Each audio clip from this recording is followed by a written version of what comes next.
함께 예배하는 모든 분들 가운데 이 말씀의 축복이 함께 하시기를 주님의 이름으로 축원합니다. 요한이 흔들리고 있습니다. 그 이유는 자신의 현실이 예수님이 오셨지만, 구원자라고 하시는 예수님이 오셨지만 전혀 변화가 없는 까닭에 바로 흔들렸습니다. 우리도 그런 흔들림을 가지고 있습니다. 우리가 예수님을 믿지만 우리의 현실에 변화가 없는 것을 보고 우리도 흔들립니다. 우리가 예수님을 구원자라고 믿고 있는데 그것이 혹 틀린 건 아닐까? 예수님은 구원자가 아니라 좋은 선생님이시고 훌륭한 스승이시지 않을까? 그분은 바로 하나님이시거나 전지전능하시거나 인생의 모든 문제를 바로 해결하기 위해서 이 땅에 오신 구원자까지는 아니지 않겠는가? 이런 생각을 우리가 하게 됩니다. 그래서 예수님에게 우리가 좋은 말씀 듣고 인생은 우리가 알아서 살아가는 것이죠. 예배는 뜨겁게 드리고 우리의 일상은 우리가 생각을 통해서 이것이 좋을 것 같아 하면 그것을 선택하고 우리가 인생을 살아가는 편을 선택하는 그런 경향을 우리가 갖고 있는 것을 보게 되어집니다. 예수님은 이런 흔들리는 세로 요한에게 대답을 하시는 것이죠. 그 대답의 내용은 바로 맹인이 보며 못 걷는 사람이 걸으며 나병한 자가 깨끗함을 받으며 못 듣는 자가 들으며 죽은 자가 살아나며 가난한 자에게 복음이 전파된다 하라라고 말씀하십니다. 요한은 세상이 뒤집어지기를 원했습니다. 자기를 감옥에 가둔 왕인 헤롯이 망해버리고 자신은 감옥에서 나오는 정의가 강같이 흐르는 세상을 그는 구원으로 보았습니다. 그러니까 세상의 권력 구조가 바뀌는 것이죠. 악한 왕이 그 자리에서 물러나고 선한 왕이 그 자리에 앉는 체제가 전복되는 것, 이것이 요한이 생각했던 바로 구원입니다. 그러나 예수님께서 말씀을 하시는 것입니다. 예수님이 말씀하시는 내용을 보면 모두 다 개인의 이야기인 것을 알 수가 있습니다. 맹인입니다. 나병 환자입니다. 못 듣는 자입니다. 죽은 자입니다. 가난한 자입니다. 사람 한 사람에게 일어나는 변화를 주님은 지금 언급하고 계시는 것입니다. 그러니까 예수님이 하시려고 하는 구원은 바로 각 개인의 변화를 바로 일으키는 바로 구원을 하신다는 것이죠. 그러니까 세상의 왕을 바꿔버리는 것은 요한이 원하지만 예수님이 하시는 구원은 사람들의 심령의 왕을 바꿔버리는 구원을 바로 하시는 것이죠. 요한이 원하는 구원은 세상의 질서가 생기는 구원을 원합니다. 그러나 예수님이 주시는 구원은 사람들의 내면의 질서를 세우는 구원을 하기를 바로 원하셨다는 것을 이야기하고 계시는 것입니다. 그러니까 이 말씀을 한마디로 말씀드리면 각 개인이 바로 하나님 앞에 돌아오는 자, 하나님을 왕으로 섬기는 인생을 바로 살아가는 자가 되게 하는 것, 이것이 예수께서 일으키시는 바로 구원이었다고 하는 것이죠. 요한은 감옥 밖으로 자신이 뛰쳐나오는 것입니다. 바로 세상의 악한 자가 깨어지고 그리고 얽매였던 자들이 다 해방을 맞이하는 세상을 요한은 꿈꾼 것입니다. 이번 주 주일날이 우리 광복절 아니었습니까? 얼마나 귀한 날입니까? 해방된 날이 아닙니까? 그러나 이 광복절이 다만 광복절이었다면 여러분, 이 나라에게 있어서는 이 광복절이 끔찍한 날이 될 수 있습니다. 역사를 보시면 2차 세계대전 이후에 독립된 나라가 되게 많습니다. 그러나 그 독립된 나라가 걸었던 길들을 보면 대부분 독립보다 못하는 그런 삶을 여전히 살아가는 나라들이 되게 많습니다. 독립이 되었지만 더 억압을 갖는 거죠. 독재자가 나타나는 거죠. 그러니까 다른 나라에게 지배를 받았던 자들이 해방이 되었지만 또 다른 자민족의 더 악한 자가 왕이 되어 나라를 통치하는 그런 일들이 비일비재했던 것을 우리가 보게 되어집니다. 그런데 우리나라는요, 독립이 되었는데 약간의 혼돈은 있었습니다. 그러나 여러분 결과적으로 보면 여기까지 우리나라가 오게 된 것입니다. 여기에는요, 하나님의 놀라운 구원의 섭리가 있습니다. 그러니까 오늘 본문에서 우리가 요한이 옥에 갇혀 있잖아요. 이 옥에서 벗어나는 게 구원이라고 생각을 했어요. 그러나 주님께서는 요한에게 말씀하는 것이죠. 내가 진짜 구원자인데 내가 일으키는 구원은 그런 구원이 아니야. 바로 내면의 감옥에 갇혀 있는 자들을 자유케 하는 거야. 그러니까 정치 이 체제가 바뀌어서 정치 수용소에 갇혀 있는 사람들이 감옥으로 나오는 구원이 아니라 정치 수용소에 갇혀 있을지라도 그곳에서 바로 내면의 감옥에서 벗어나는 참된 해방을 바로 경험하는 자를 만들어내는 것이 나의 구원이야. 이걸 이야기하는 것입니다. 그래서 여기 6절에 누구든지 나로 말미암아 실족하지 아니하는 자는 복이 있도다라고 말씀하십니다. 이것은 우리나라에 실제 일어났던 이야기니까 좀 이야기를 하고 싶습니다. 1898년에 독립협회가 있었습니다. 그리고 만민공동회가 있었습니다. 1898년이라면 이 한반도가 얼마나 어려운 시대입니까? 이 조선이라는 나라가 열강에 의하여서 먹잇감이 돼버린, 아니 먹잇감이 되어질 수밖에 없는 그러한 문제를 가지고 있었습니다. 그때에 개혁을 주장하는 사람들에 의해서 독립협회나 만민공동회가 만들어지고 그들이 원했던 건 뭐였냐면 이제 조선이라는 왕정 시대를 끝내버리고 이제 대통령제 혹은 의회 민주제라는 권력 구조를 바꾸는 개혁이 필요하다. 그 생각을 했습니다. 거기에 대표 주자가 누구냐면 이승만이나 이상제나 뭐 이런 분들이시죠. 고종이 그걸 가만히 둘 수는 없지요. 그 반역질 아닙니까? 그러니까 그들이 감옥에 갇히게 됩니다. 한성 감옥에 갇히게 됩니다. 이승만은 곧 죽을 위기에 처해 있지요. 역적인데 사형당하지 않는 게 이상하지 않겠습니까? 그런데 그곳에서 하나님께서 이승만을 만나 주십니다.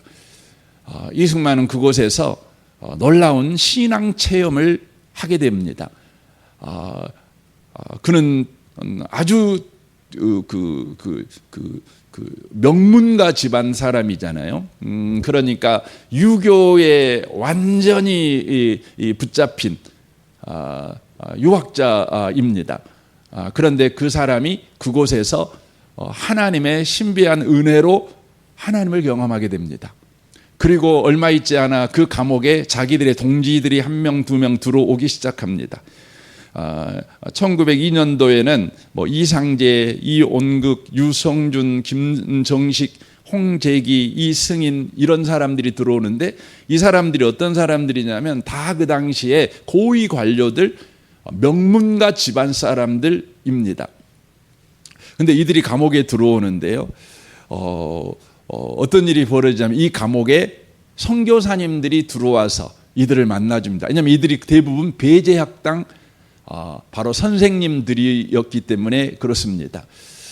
그래서 배제학당에 아펜젤레 선교사님이나 언더우드 선교사님이나 존스 선교사님들이 바로 방문을 하게 됩니다. 거의 자주 방문을 합니다. 그러면서 그들에게 뭘 주냐면 책을 줍니다. 서양 철학사, 서양 문명사, 서양 정치사 이런 책들을 이렇게 하나씩 줍니다. 근데 그 배경들이 전부 다 뭐냐면 기독교 배경 아니겠습니까?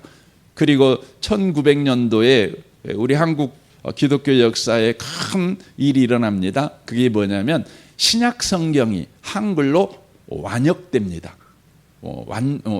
완전히 한글 성경으로 번역이 됩니다. 그 성경을 바로 이 감옥에 넣어주게 됩니다. 그리고 이들은 성경을 읽습니다. 이 한문의 이 공부를 좋아하는 사람들이니까 이 성경을 읽는데, 한성 감옥의 요즘으로 말하면 교도소장이에요. 그들을 존중히 여겨가지고 그들이 책을 읽을 수 있도록 계속해서 배려를 해줍니다. 근데 그들이 그곳에 성경책을 읽습니다. 한 번 읽고 두 번 읽고 이러는 가운데 그곳에 있었던, 제가 좀 전에 소개해드렸던 이 사람들이 동일하게 다 놀라운 신앙 체험을 하게 됩니다. 바로 하나님을 경험합니다. 예수가 구원자라는 걸 알게 됩니다. 그러니까 이들이요, 세상이 바뀌어야 된다는 생각을 하고 이 감옥에 들어왔어요.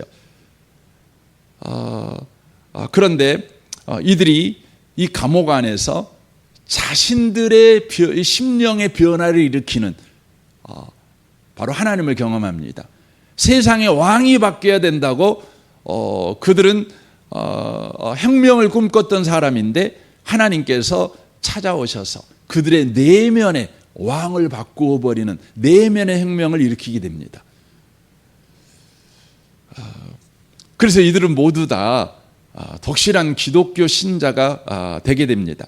그리고 이들이 세상 밖으로 나오지요. 안 죽고 나옵니다. 나와가지고 이들이 하는 일이 뭡니까? 바로 이들이요, 바로 독립운동을 하는데, 독립운동의 방향이 뭐냐면 사람을 변화시키는 것입니다. 사람을 변화시키는 겁니다. 내면의 질서를 가진 사람을 만들어내는 겁니다. 여러분, 내면의 질서는 어떻게 만들어집니까? 내면에 왕이 세워져야 질서가 생기는 겁니다. 내면에 왕이 세워지지 않으면 질서가 생길 수가 없는 겁니다. 그러니까 참된 왕이신 예수를 그들의 심령에 바로 모실 수 있도록 바로 그 운동을 하는 것이죠. 이상재 같은 사람은, 이 사람은 오늘날로 말하면 국무총리실 조종실장 정도 되는 높은 관리의 사람입니다. 이 사람은 YMCA라는 걸 만듭니다. 기독교 청년 단체 아닙니까? 그래서 그곳에서 성경을 가르치고 이런 일을 하게 되는 겁니다. 이들은 한성 감옥에 있을 때에 한성 감옥을 뭐라고 말했냐면 복당이라고 말했습니다. 복당이 복복자의 집당자를 써서 복의 집이라고 말했습니다. 감옥인데 그들은 그곳에서 하나님을 만나자, 예수님이 자신들의 주와 그리스도가 되심을 알게 됐을 때에 한성 감옥은 자신들에게 고난의 집이 아니라 바로 복 있는 집이 되었습니다. 그리고 그곳에서 그들은 놀라운 변화를 하게 되어지는데, 자기들을 밀고해서 감옥에 가두게 했던 그 온수에 대한 생각이 바로 바뀌어지게 됩니다. 그래가지고 그들이 이제 모여가지고 그곳에서 우리가 이 문을 밖에 나가면 가장 먼저 우리를 이 감옥에 집어넣은 이근택이라는 사람에게 찾아가서 그에게 감사하자. 그런 일이 일어나는 것입니다. 그리고 이들에 의해서요, 여러분 구함 이 일제 35년 동안 수없이 다양한 독립운동이 일어나지만 이들의 방향은요, 바로 사람이 변화되어야 된다는 겁니다. 한 사람 한 사람의 내면의 왕이 변화되어야 한다는 겁니다. 정치 권력, 이 권력 구조가 바뀌거나 체제가 바뀌는 것이 중요한 것이 아니라 사람의 내면이 바뀌어야 한다는 겁니다. 그리고 독립이 됐습니다. 감사한 일이죠. 근데 놀라운 것은 우리나라는 독립이 되어서요, 여러분 공산당이 될 수 있잖아요. 엄청나게 강력하죠. 그러니까 우리나라는 당시에 군 안에도 공산당들이 있었고 뭐 없는 데가 없었어요. 그 똑똑하고 잘난다는 사람들은 대부분 그 공산당을 지지하고 그랬기 때문에, 왜냐하면 여러분 공산당의 이론을 들어보면 여러분 너무너무 소망이 생겨요. 땅 없는 사람에게 땅 준다니 얼마나 좋습니까? 너나 나나 할 것 없이 동무하고 평등한 세상을 만들어 준다니까 얼마나 좋습니까? 공산당의 독소를 아는 사람이 없지요. 그러니까 누구나 다 공산당이 되는 거죠. 그런 위험한 상황 속에서도 이 나라가 이제 세워지지 않습니까? 바로 이 3년 후에 1948년도에 이제 재헌국회가 만들어지죠. 이 재헌국회에 의해서 우리나라 헌법이 만들어지는 것 아니겠습니까? 그런데 놀라운 건 여러분, 헌법이라는 건 다만 법을 만드는 것이 아니에요. 이 나라의 정체성을 만드는 겁니다. 그리고 이 나라가 걸어가야 될 방향, 길을 정하는 것입니다. 엄청나게 중요한 사건인 것이죠. 이 재헌국회 국회의원들은 우리나라 최초의 의원들인데 2년만 국회의원들을 합니다. 법만 만들어내는 일을 하는 거니까요. 그런데 이 재헌국회에서 만들어내는 헌법 자체가 지금도 우리나라 헌법의 토대가 되어 있는데 그 토대에 의해서 지금 우리나라가 여기까지 오게 된 것입니다. 그 말은 어떤 의미입니까? 바로 그런 법을 만들어낼 사람들이 준비됐다는 거예요. 여러분 생각을 해보세요. 노예 생활을 하던 사람들에게 갑자기 대통령을 시켜요. 갑자기 국무총리를 시켜요. 갑자기 교육부 장관을 시켜요. 갑자기 국방부 장관이 되는 거예요. 여러분 그러면 여러분 그 나라가 온전해지겠습니까? 될 수가 없는 거예요. 사람이 준비되지 않으면 아무것도 할 수 없는 거예요.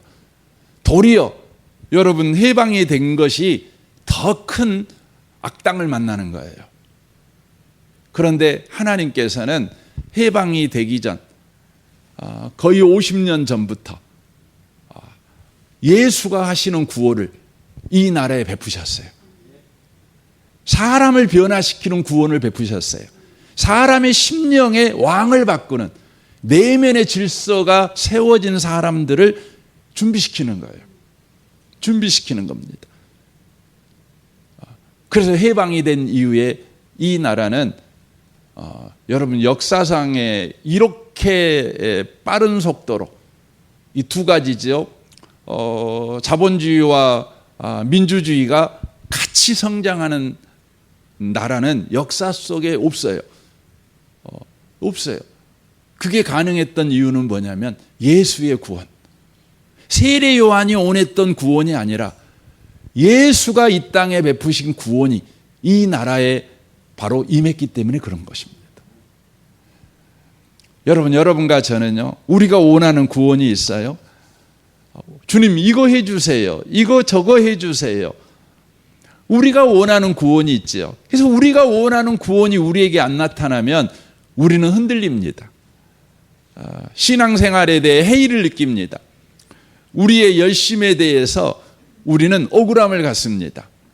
예수를 믿는 것이 정말 바른가 이 부분에 대해서 해이를 느끼시는 분도 계십니다. 내가 원하는 구원이 내 인생에 없으니까요. 여러분과 저에게 필요한 구원은요, 내가 원하는 구원이 아니라 예수님이 주시는 구원이 우리에게 필요한 겁니다. 그래서 6절에 말씀하고 있는 거죠. 누구든지 나로 말미암아 실족하지 아니하는 자는 복이 있도다라고 말씀하는 겁니다. 여러분 오늘 또 주님께서요, 여러분이 원하는 구원을 하시려고 하지 않습니다. 주님이 주려는 구원을 하시려고 하실 것입니다. 바로 여러분 내면에 바로 예수가 왕인 삶을 살아가도록 오늘 또 주님은 일하실 것입니다. 여러분이 바로 하나님과의 바른 관계 속에서 살아가는 자가 되도록 주님은 오늘 또 일하실 것입니다. 주님이 일으키시는 그 구원에 여러분과 제가 아멘 하고 동참하는 오늘 복 있는 하루가 꼭 됐으면 좋겠습니다. 왜 주님 내가 원하는 구원 안 해주세요? 이거 해주셔야 되잖아요. 이거 해주셔야 되고 저거 해주셔야 되잖아요. 주님이 오늘 또 말씀하십니다. 내가 일으키는 구원은 내가 너의 인생의 왕이 되는 거야. 내가 네 인생의 목자가 되는 것이고 보호자가 되는 거야. 나를 인정해, 나를 바라봐, 나를 믿어. 오늘도 예수 믿는 하루가 되시기를 주님의 이름으로 축원합니다. 아멘. 우리 같이 기도하겠습니다.